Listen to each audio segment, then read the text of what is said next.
নমস্কার, জয় জଗନ୍ନାଥ। ସାଙ୍ଗମାନେ, ଆଜି ସମୟ ଆସିଯାଇଛି ଏ ବାଂଲାଦେଶୀ ମାନଙ୍କୁ ଆମ ବୀର କଳିଙ୍ଗ ମାଟିରୁ ତୋଡ଼ିବା ପାଇଁ। କାହିଁକି ସାଙ୍ଗମାନେ, ରିସେଣ୍ଟଲି ଆପଣମାନେ ଦେଖିଥିବେ ବାଂଲାଦେଶରେ ଜଣେ ହିନ୍ଦୁକୁ, ନାଁଟା ସାଙ୍ଗମାନେ ମୋର ମନେ ନାହିଁ, କିନ୍ତୁ ଟାଇଟେଲ ତାର ଦାସ, ହିନ୍ଦୁକୁ ଗଛରେ ଟାଙ୍ଗି ଜାଳି ତାର ଭିଡିଓ କରି ବାଂଲାଦେଶରେ ପୋଷ୍ଟ ହୋଇଛି। ତାହା ସୋସିଆଲ ମିଡିଆ ବାଂଲାଦେଶରେ ମଜା ନେଉଛନ୍ତି। ମୁଁ ତ ଆଶ୍ଚର୍ଯ୍ୟ ସାଙ୍ଗମାନେ, ଆମର ଗଭର୍ଣ୍ଣମେଣ୍ଟ କାହିଁକି ଏ ବାଂଲାଦେଶୀ ମାନଙ୍କୁ ସପୋର୍ଟ କରୁଛନ୍ତି? ଗଭର୍ଣ୍ଣମେଣ୍ଟ କାହିଁକି ପଦକ୍ଷେପ ନେଉନାହାନ୍ତି?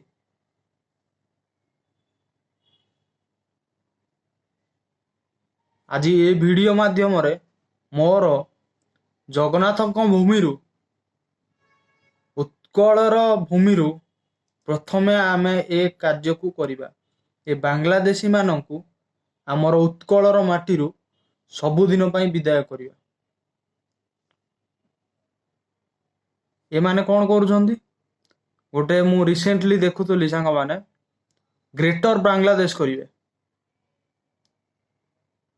ତମେ ଗ୍ରେଟର ବାଂଲାଦେଶ କର କି ବିଗ ଗ୍ରେଟର ବାଂଲାଦେଶ କର, କିନ୍ତୁ ତମେ ଓଡ଼ିଶା କଳିଙ୍ଗର ମାଟିକୁ ନେଇକି କରିବ? ତମର ଏତେ ସାହସ? ତମେ ଜାଣିନ ବୋଧେ କଳିଙ୍ଗର ଇତିହାସ କଣ।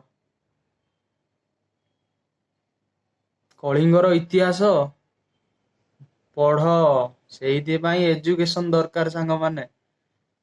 ଏଠି ଆମର ବୀର ବାଜି ରାଉତ 12 ବର୍ଷର ପିଲା ମଧ୍ୟ ଇଂରେଜଙ୍କ ବିରୋଧରେ ଛିଡା ହୋଇଅଛି। ବକ୍ସି ଜଗବନ୍ଧୁ ଭଳି ମହାନ ଆତ୍ମା।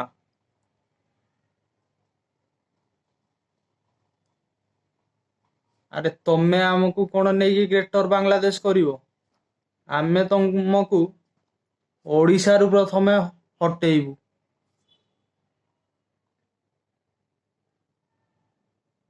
ଗ୍ରେଟର ବାଂଲାଦେଶ କରିବେ, ସେ ପୁଣି କଳିଙ୍ଗର ମାଟିକୁ ନେଇକି। ସେ ଜାଣିନାହାନ୍ତି ଏଠି ଅଶୋକ ମଧ୍ୟ ହାରିଛନ୍ତି। ବୀର କଳିଙ୍ଗର ସୈନିକ ମାନେ ନିଜର ପ୍ରାଣ ଦେଇ କଳିଙ୍ଗ ମାଟିକୁ ସୁରକ୍ଷା କରିଛନ୍ତି। ତମେ ଚାଲି ଆସିଲ ଗ୍ରେଟର ବାଂଲାଦେଶ କରିବ, ସେ ପୁଣି କଳିଙ୍ଗର ମାଟିକୁ ନେଇକି। କଳିଙ୍ଗର ଶକ୍ତି କେତେ ଏମାନେ ଜାଣିନାହାନ୍ତି ସାଙ୍ଗମାନେ। ମୁଁ ସେଇଥିପାଇଁ କହୁଛି, ଓଡ଼ିଶାରୁ ପ୍ରଥମେ ଏ ବାଂଲାଦେଶୀ ମାନଙ୍କୁ ବାହାର କର। ଆମେ କାହିଁକି ତାଙ୍କୁ ସାହାଯ୍ୟ କରିବା ସାଙ୍ଗମାନେ? ଆମେ ତାଙ୍କୁ 1971 ମସିହାରେ ସ୍ୱାଧୀନ ଦେଇଥିଲେ କଣ ଏଇଥିପାଇଁ? ଆମ ହିନ୍ଦୁକୁ ସେ ଗଛରେ ଟାଙ୍ଗିକି ମାରିବା ପାଇଁ? ଓଡ଼ିଶାରୁ ଯେତେ ଲୋକ এই ଭିଡିଓଟି ଦେଖୁଛନ୍ତି, ଦୟାକରି ନିଜ ନିଜ ଭିତରେ ସ୍ପ୍ରେଡ କରନ୍ତୁ ଓ ଲୋକମାନଙ୍କୁ ସଚେତନ କରନ୍ତୁ ସାଙ୍ଗମାନେ। କେମିତି ଏ ବାଂଲାଦେଶୀ ମାନେ ଆମ ହିନ୍ଦୁ ମାନଙ୍କୁ, କଟକରେ ତ ଯାହା କଲେ ସାଙ୍ଗମାନେ, କଟକରେ ମା ଦୁର୍ଗାଙ୍କ ମେଢକୁ ଯାହା ଇଏ କଲେ, ତାହା ତ ହିନ୍ଦୁ ହିସାବରେ ଗ୍ରହଣ କରିବା ଉଚିତ ନୁହଁ। ତଥାପି ଆମେ ମାନେ ବହୁତ ସ୍ୱାଭିମାନୀ ସାଙ୍ଗମାନେ, ବହୁତ ଚାନ୍ସ ତାଙ୍କୁ ଦେଲେ। କଣ ଭାଇ ଭାଇ ଭାବିକି ଆମେ ରଖିଲେ, କିନ୍ତୁ ସେ ପରିଣାମ ଏଇଆ। ଦେଖନ୍ତୁ ସାଙ୍ଗମାନେ, ରିସେଣ୍ଟଲି ଖବର ଦେଖନ୍ତୁ, ବାଂଲାଦେଶୀ ମାନେ କେମିତି ହିନ୍ଦୁ ମାନଙ୍କୁ ମନ୍ଦିର ଗୁଡାକୁ ସେଠି ଭାଙ୍ଗୁଛନ୍ତି।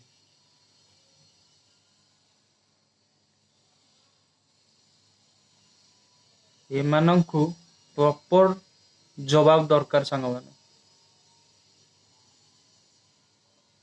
ଏ ଜବାବଟା କଳିଙ୍ଗର ମାଟିରୁ ହିଁ ଷ୍ଟାର୍ଟ ହବ। ତମେ ଗୋଟେ ଲୋକଙ୍କୁ ହିନ୍ଦୁ ଲୋକଙ୍କୁ ଭାଇ ଗଛରେ ଟାଙ୍ଗିକି ମାରିବୁ? ହଁ, ଏଟା ମାନବିକତା?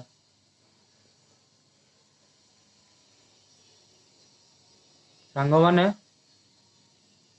ଦୟାକରି ଆପଣଙ୍କ ଗ୍ରାମରେ ଯେଉଁମାନେ ବି ବାଂଲାଦେଶୀ ଅଛନ୍ତି ଚିହ୍ନଟ କରି ସେ ସମସ୍ତଙ୍କୁ ଓଡ଼ିଶାର ବୀର ମାଟିରୁ ବାହାର କର।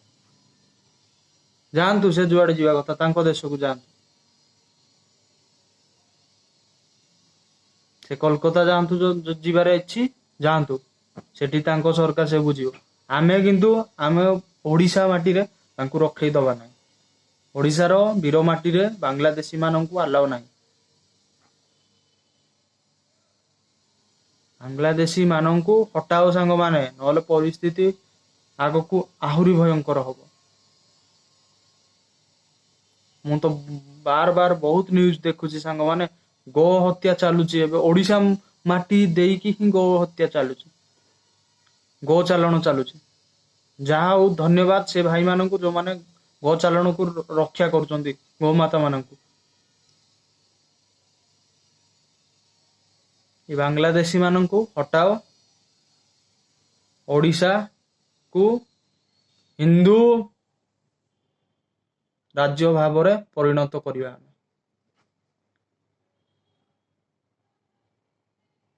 ଜୟ ଜଗନ୍ନାଥ, ବନ୍ଦେ ଉତ୍କଳ ଜନନୀ।